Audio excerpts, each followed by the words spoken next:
Magandang buhay po sa lahat. Ito nga po pala yung client natin nakaraan na may problema yung unit niya ng error 12. Palitan natin yung fan motor. Papalit natin. Ano ang dahilan kung bakit nagsisira yung mga motor?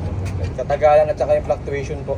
Yun naman po yung mga normally nangyayari. Pag under capacity, ano naman po ang problema naman po niya is mapipwersa siya, pwede rin po na masira rin.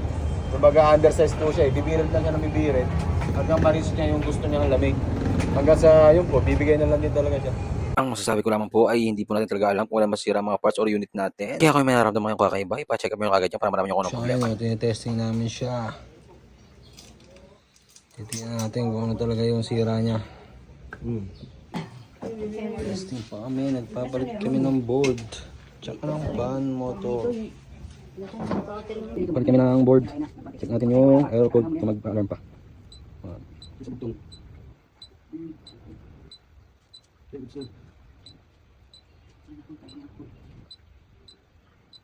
Ilang warranty mabibigyan natin kay client? Ilang buwan warranty?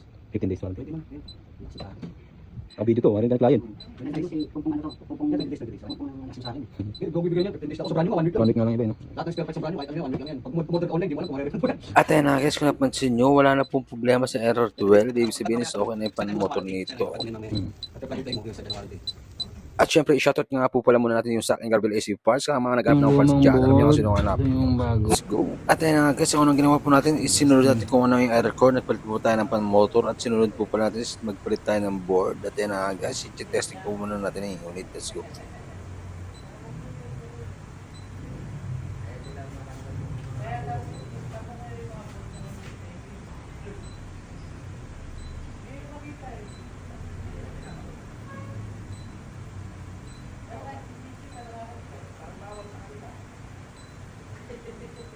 Ayun, sa 12 wala na po. Okay na po siya ngayon.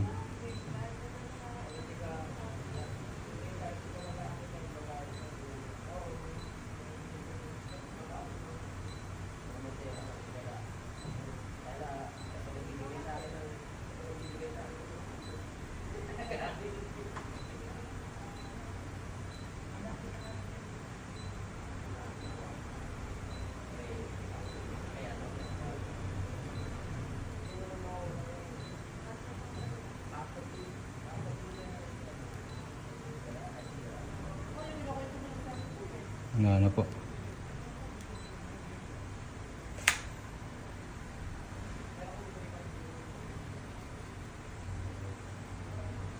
At yan na nga guys, bago natin iwan yung unit ng ating client, gumana po mula ito ng 3 hours. After po nito is namatay na, pinalitan lamang po natin ito ng board. Naging okay man siya ng ilang oras, pero kailangan natin malaman kung ano talaga problema nito. Kaya binilikan ka ito kinabukasan. At ang ginawa ko po pala, pagbalik namin is chinek ko yung compressor kung nag-ampere, pero hindi naman po. At sunod po pala ang ginawa ko is chinek ko rin yung system kung may barado to or wala. Dahil namamatay na lang bigla yung unit nila, wala namang error code. At ang sunod po pong ginawa is pinilitan ko yung receiver at inantabayanan ko ano mangyayari. At ito nga po pala yung sabi natin client. At ayan na nga guys, na-troubleshoot na natin ang unit natin client. All goods in the hood na po. Pwede nila magamit 24/7. Kaya sa lahat ng mga sumusupport sa amin dyan, papalike siya na lang po ang page namin. Hindi kayo magsama sumuporta sa amin.